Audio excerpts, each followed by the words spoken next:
studied your history, and you did not take over this country by singing "We Shall Overcome." You did not gain control of the world like you have it now by dealing fairly with a man and keeping your word. You're treaty breakers, you're liars, you're thieves, you rape entire continents and races of people.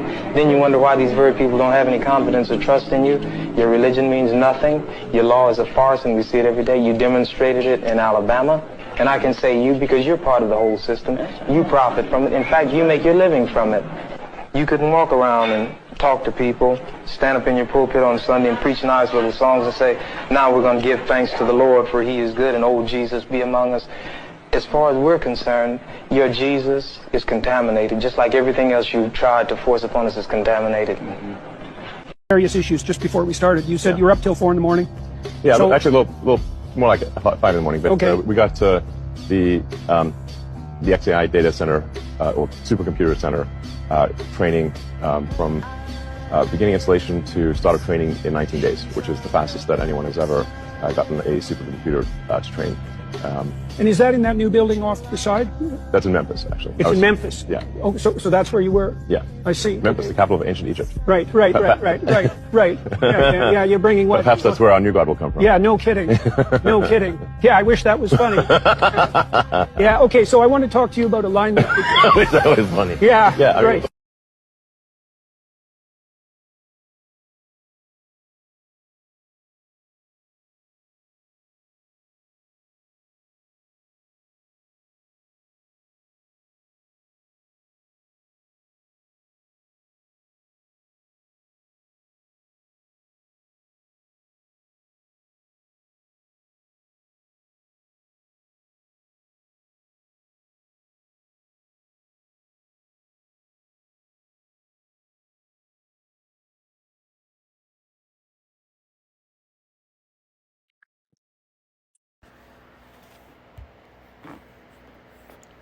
Shalom.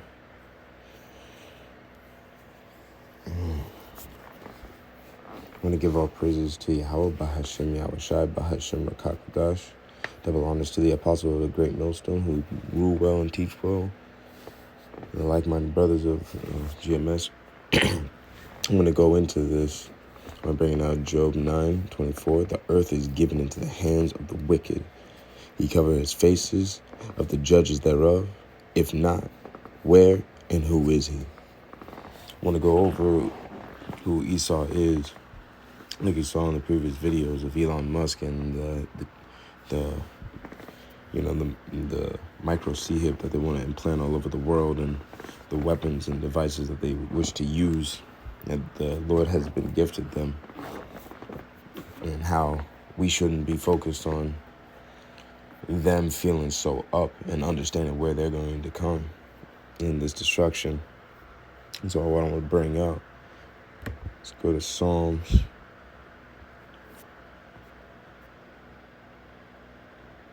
73. I want to just read this chapter to you.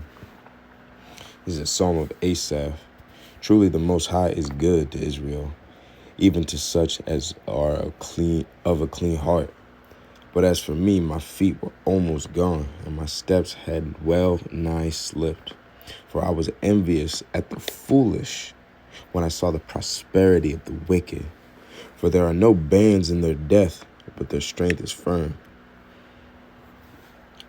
They are not in trouble as other men, neither are they plagued as other men.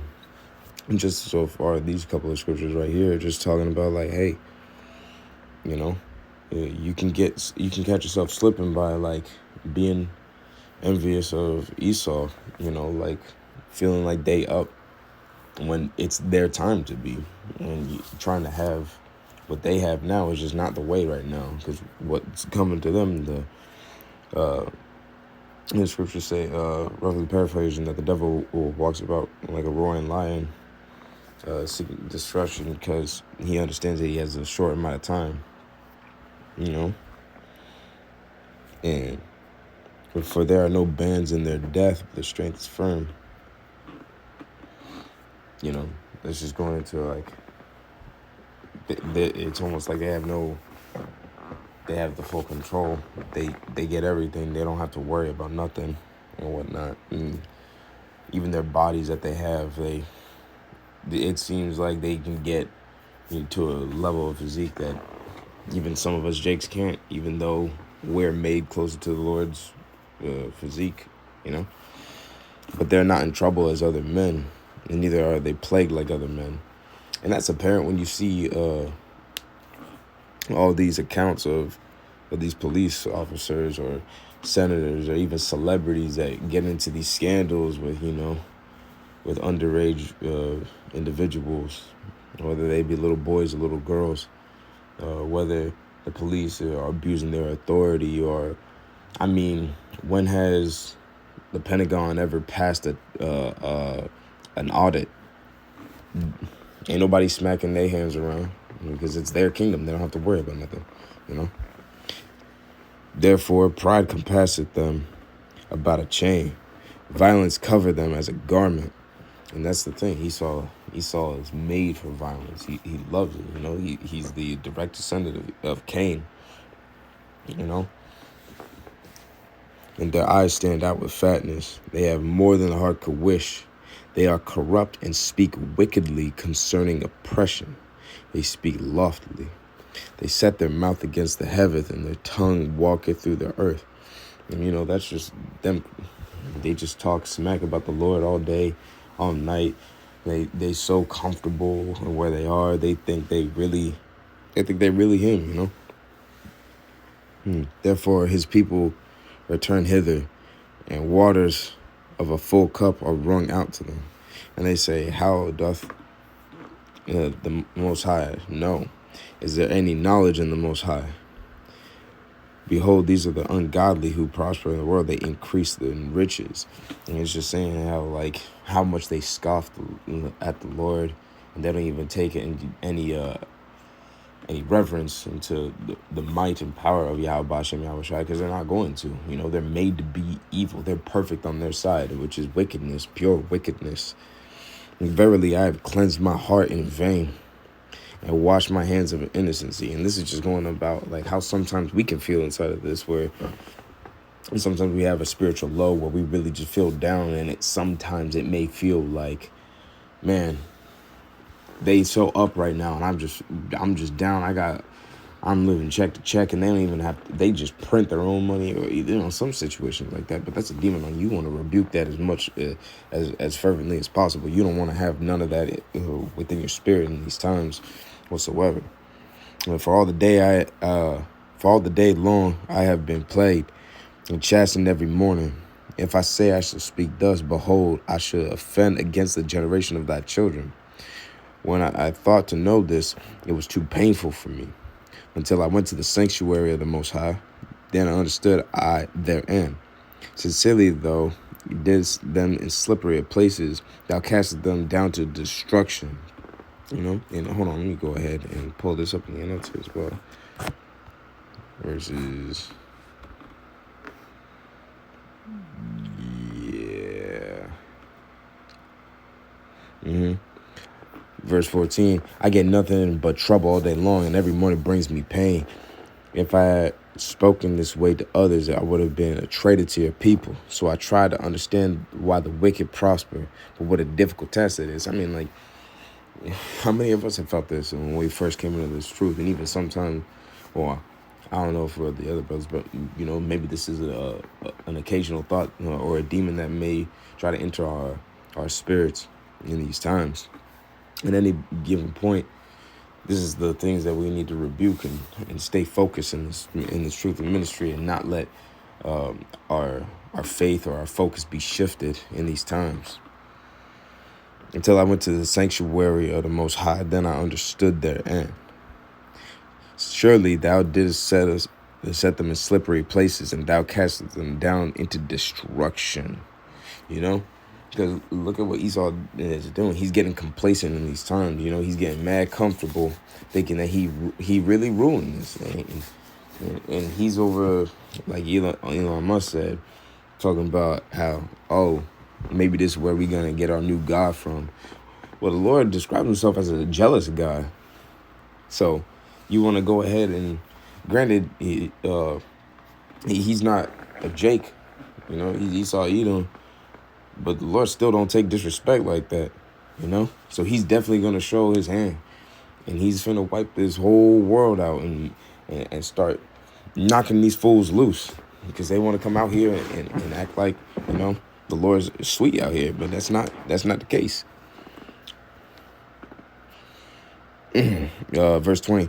And as a dream, when one awaketh, so, O Lord, when thou awakest, thou shalt despise their image. Yeah.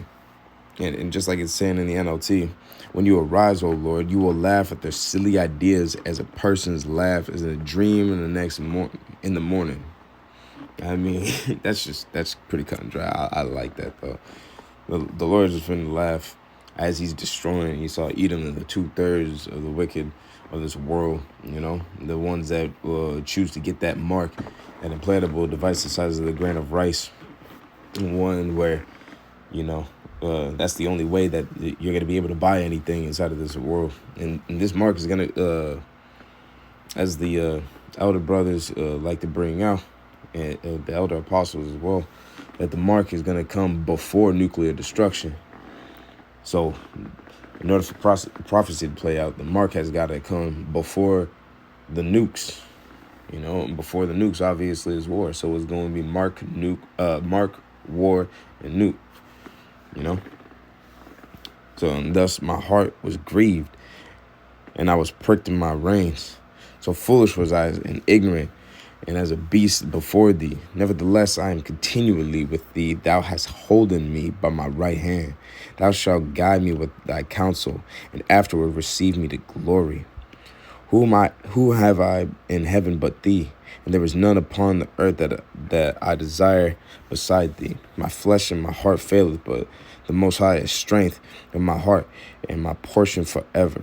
For lo, that they are far from thee shall perish. Thou hast destroyed all them that go a-whoring for thee. But it is good for me to draw near to the Most High, for I have put my trust in Yahweh, the Most High, that I can declare all thy works. Yahweh Hashem Yahweh. There's a correction for that. There's a difference between the Son and the Most High. They're not the same person. So that's Yahweh Bahashem Yahweh, which translates to he who exists in the spirit and he who brings salvation, which is the names of the Most High, the world. Who the world ignorantly calls God is Yahweh, and who the world ignorantly calls Jesus Christ, Yahweh Shai Hamashiach. And if we go back into, back to 21 in the NLT, just so it's further brought out. I was foolish and ignorant. I must have seemed like a senseless animal to you. And yet I still belong to you. You hold my right hand. You guide me with your counsel, leading me to a glorious destiny. Whom have I in heaven but you? I desire you more than anything on earth. My health may fail, my spirit may grow weak, but the Most High remains the strength of my heart, and he is mine forever. Those who desert him will perish, for you destroyed those who abandon you. But as for me, how good it is to be near the Most High. I have made the sovereign Lord my shelter, and I will tell everyone about the wonderful things you do, which is what we're called to do inside of this ministry, which is to take on the word, to digest the works of the word, and go ahead and preach it on the highways and byways, you know, and just learning from our elder brothers, and choosing to and seeing how they can watch us grow, but eventually get to a place where we can teach on the highways and byways, And to further, I'm gonna go ahead and bring out Psalms 9 and 10. This is really the focus that we really need to have. And bring it back.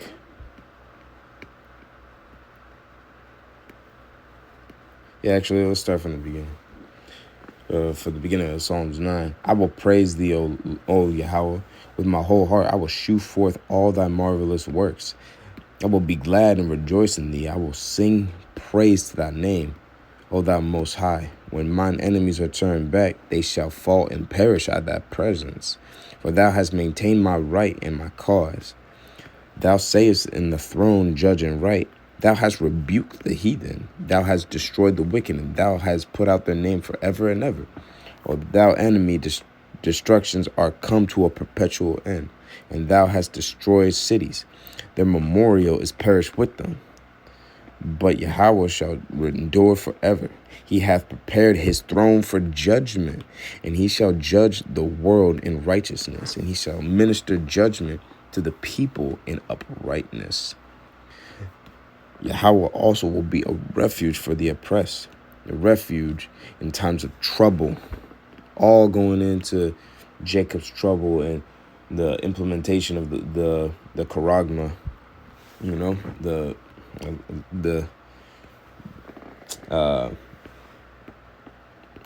micro C hip, you know. And they that know that thy name will put their trust in thee. For thou, Yahweh, hast not forsaken them that seek thee. You know? And this is really all that we need to continue to focus on up against these coming times, and, you know, in so-called 2025, you know? Ever since this so-called new year has begun, we've just been seeing tragedy strike over and over and over again every single day, pretty much. I mean, and that's Esau's system. Like, he can't stop his wickedness. It's like a breath that he's got to take. But hey, every single day we get closer to Esau pushing that button and the Lord coming back. So we look forward to it. We want to stay focused in this ministry. We don't have no distractions, nothing keeping us from putting our best effort in the full trust of Yahweh Ba'Shem Yahweh Shai. There's nothing worth risking this salvation whatsoever. There's not a single human emotion other than fear of the Lord and a love for this ministry that we should even come close to how we should dictate our moves throughout the day. We should be staying in the spirit every single day and moving with it, just like the apostles brought out the other day and that Saturday stream. If you're not trying your absolute hardest, you're not part of the elect. If you're not making videos every day, you're not part of the elect. And man, I saw that, and that made my heart thump. So I'm like, all right, we turning it up. We just putting in the best effort now. It really is how it should be at all times, but we're going to keep it pushing, you know, and Lord willing, I see you up in them chariots. Shalom.